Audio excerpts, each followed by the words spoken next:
Okay, so we have this article that's called Mike Pence May Have Inadvertently Protected Abortion Rights in Indiana, Rolling Stone by Tessa Stuart, and it was actually published on June 12th, 2023. Now, I'm just going to read just a little bit, to kind of give you guys like a taste of what's going on here. So, a controversial Indiana law once championed by Mike Pence could end up protecting abortion access in the state if a lawsuit actually filed by the ACLU is successful. Now, last week, a court judge granted class action status to a suit seeking to strike down the state's near total ban on abortion on the grounds that violates Indiana's Religious Freedom Restoration Act, or okay. Everybody say that. Which then Those Governor Pence signed into law. Don't worry, we didn't practice that. But he did sign it into law in 2015. Now, the complaint filed on behalf of five unnamed plaintiffs, which are three Jewish people, one Muslim, and one whose belief system is described as universal consciousness, as well as the organization's Hoosier Choose for Choice, asserts that Indiana's near total abortion ban violates their sincere religious beliefs. So, in seeking class action status, lawyers for the plaintiffs argue that the law infringes on the beliefs of countless additional Hoosiers, including practitioners of Unitarian Universalism, Episcopalianism, and paganism. And now a judge on Tuesday agreed, finding that there is a large enough group of potential plaintiffs in Indiana with the same objections to the law as the existing plaintiffs for the challenge to proceed as a class action lawsuit. In a 29-page ruling, Marion Superior Court Judge Heather Welch found there was sufficient evidentiary support that the religions to which plaintiffs and putative class members belong would guide its practitioners to seek abortions under particular circumstances based on testimonies from leaders of this faith. Now that I have go ahead and got you all that, I am curious to know what you guys' perspectives on this. Glenn, I'm going to come to you because you're the closest in the panel to me. So, what's your perspective when you actually read this and saw Mike Pence, thought that he was doing something, but he ended up doing something. Well, first, let me say that I know the real reason that you chose me is because mom likes me best. But Oh, That's how you feel. well, that's now, but in reality, this really is another great example of why it's a really bad idea to make what might sound like a good idea on a bumper sticker into a law. Now, Mm. don't get me wrong, this law was putrid and disgusting from the start. It was nothing more, as you said, than an effort really to legally discriminate against LGBTQ rights in the name of Jesus.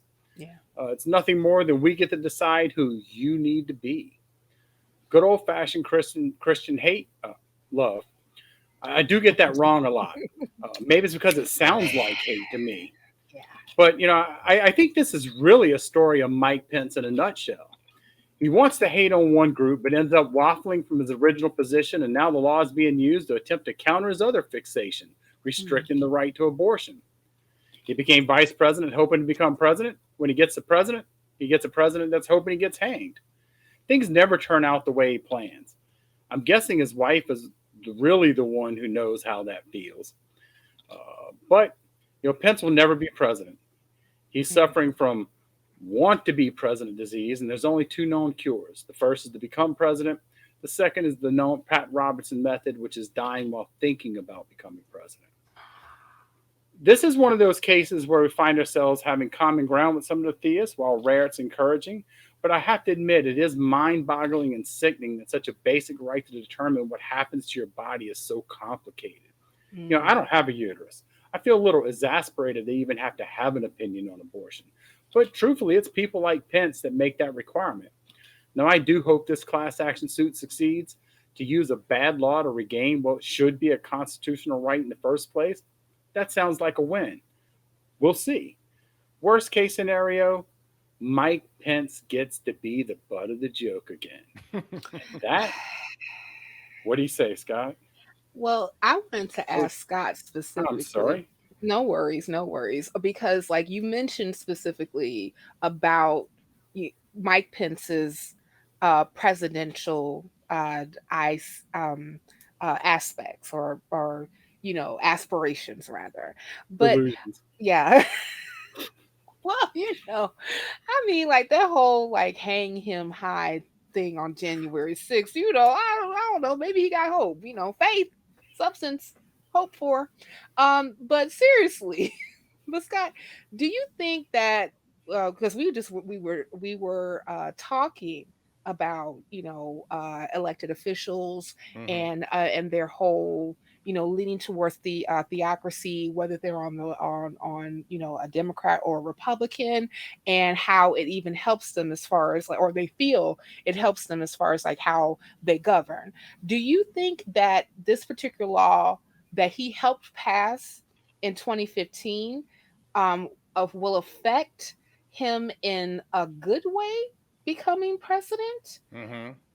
You think so? No, no, I'm saying, yeah, I get you. I'm listening. I'm following you.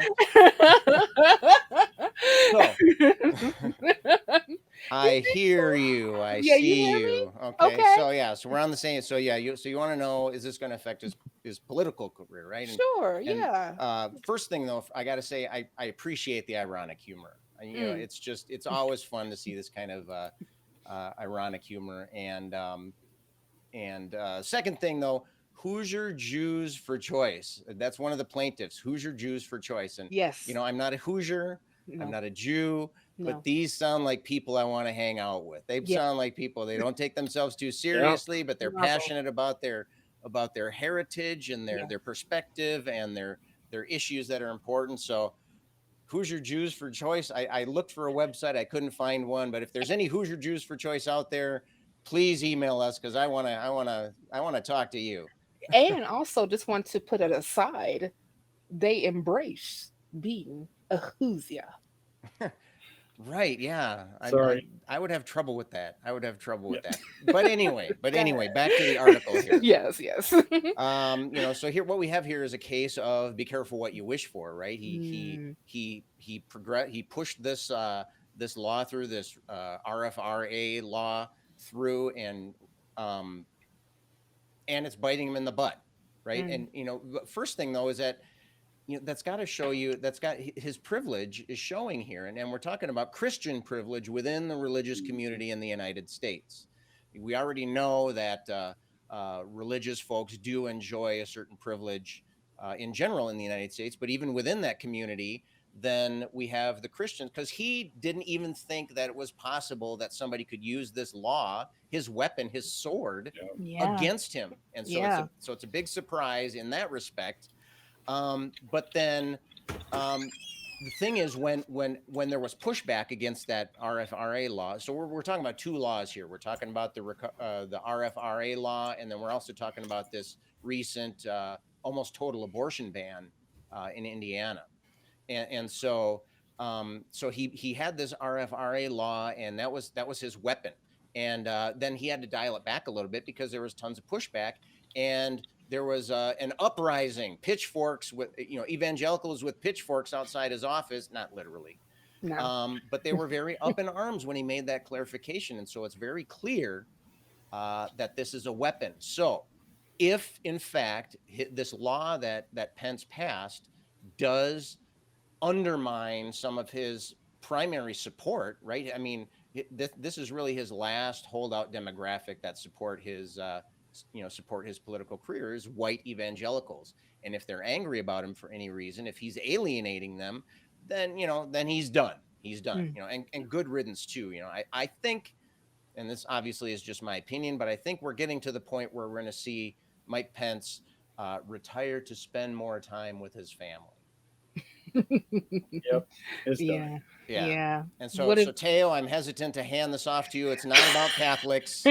And so, Mike Pence is a Catholic? oh, shoot. Okay, then let's skip over Teo. No, go ahead, Teo. What do you got to say? Hey, Scott. Yeah, let's hope that he spends more time with his family. And no, when I started reading this article, I had some mixed feelings because on one hand we have, oh yeah, Pence did something stupid and now he's paying for his mistake and his privilege is biting him back on his ass. But on the same time, we have to realize that, guys, look at what is happening in the USA. Look at how much power and privilege religious has. That the only way for sane people to fight against religion is hope that religion bites itself. It hurts itself because there is no other way. It Mm. has so much power. It has so many laws that are protecting their religious belief and these religious ideas, which, by the way, religious ideas in general shouldn't need protection. They are just ideas, but they have so many ways how they protect themselves and how religious ideas are being used as a weapon, as you said, to legislate, to create new laws that sadly, yeah, we are so used to seeing the harm of religion that when religion does something against itself, we celebrate it, but it shouldn't happen. We shouldn't need to celebrate these little small victories in which religion is hurting itself and it's doing things against itself and it's contradicting itself. Because come on, guys, there are 40,000 versions of Christianity already contradicting themselves. So there is not much to do about that in here.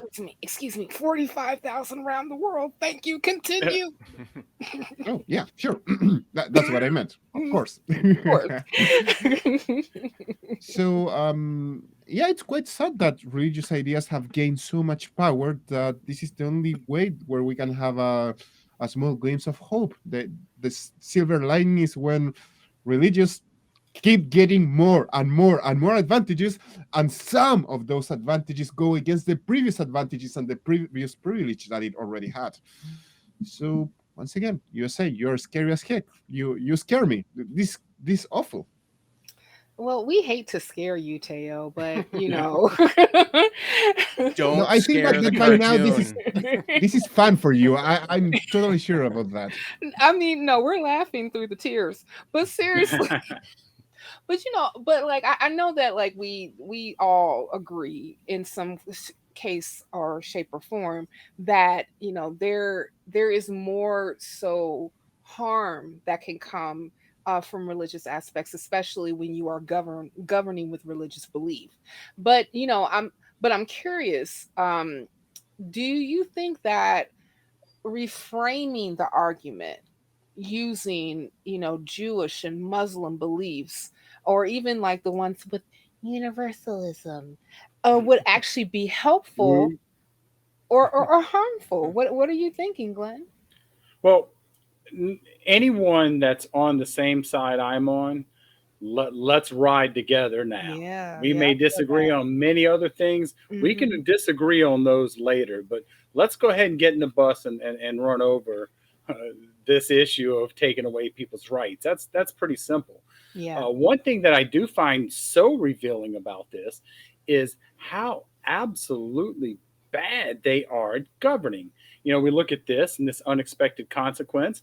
I don't know how much you've been following this Rick DeSantis, DeSantis Disney fight, but he's getting his ass handed to him time and time and time again. I do two or three more times, but it would get repetitive. But it really is getting that repetitive. Yo, So, yo, yo, Mickey got hands. That's all that is. yeah, Step back from Mickey. and Yo, Mick. govern. Just govern and realize that the people who you govern are impacted by the silly decisions and the dangerous decisions that you make. But I think we're a little ways from that right now. But I am hopeful to see some groups saying no, this is enough, and that's a good thing without a doubt. Yeah, I agree. Hopefully, I don't know, just like coalitioning with other faiths that actually see when laws are bad and they're governing badly. uh, could be, hope, a hope that we actually get, like, something that comes down the pipeline that's better. So what is your take on this, Scott? I know that you had some other things that was like floating around Yeah, in your ginger there's head. floating, right? Yeah, they're floating in the Uh, ginger. Yeah. Infidel was just saying about if you're going for the same goal as me, come Yeah. on, stand next to me, we'll walk together, and that's awesome. I totally concur with that. I think that any time that people with different fundamental ideologies can find common ground and can and work together to make life better for all of us, I think that's awesome, and I think that's definitely something that's worth supporting. But I also agree with Teo, who was saying that it's kind of sad that we have to use this religiously motivated law to Mm. counteract this other religiously. It's like, you know, it would be nice if this law could be struck down by reasonable arguments. But a win is a win. And I just wanted to throw this last thing out here. If life gives you lemons, then just start whipping those lemons back at life and aim for the head. That's what I have to say.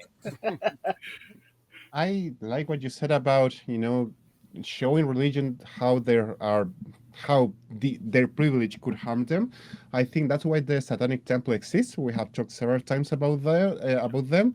I do have a list of the things that they have done, but we have been talking so much about them that this time I want to go with the actual religion that you mentioned and Jewish laws. If in case people want to know why this religious privilege is going to hurt quotation mark the ideas of Pence, who wants to abolish. Yeah, I'm going to write this. The former vice president announced he's seeking the Republican nomination for president. Blah blah. Holds the most regressive views on abortion of anyone in the country in the GOP field, and he declared, "We must not rest until abortion is outlawed in every state." Why the religious privilege goes against this awful goal? Luckily, well, according to under Jewish law, a fetus attains the status of a living person only after birth. Before that, is not a living Yeah. person. And quotes on the 19th century Orthodox Rabbi, I'm going to butcher this name, Moshe of Pressburg, he declared, "No woman is required to build the world by destroying herself." Therefore, these harmful ideas of Pence, are going to go against these, how to call it, religious precepts that I have just mentioned. So, uh, one silver lining, it's good that religions contradict each other. That not only proves that there is no real God, because if not, there would be no contradiction. But at the same time, it shows people why there should be a separation between church and state, and religious shouldn't, be creating laws against people. Well, I have to say that I completely agree, and Scott, you're absolutely right. There is always going to be a concern about what the long term ramifications of people working together, and it's good that we do, and as Teo pointed out. But the thing I guess that I really took from this is not only the unintended consequences, but the downright for lack of concern.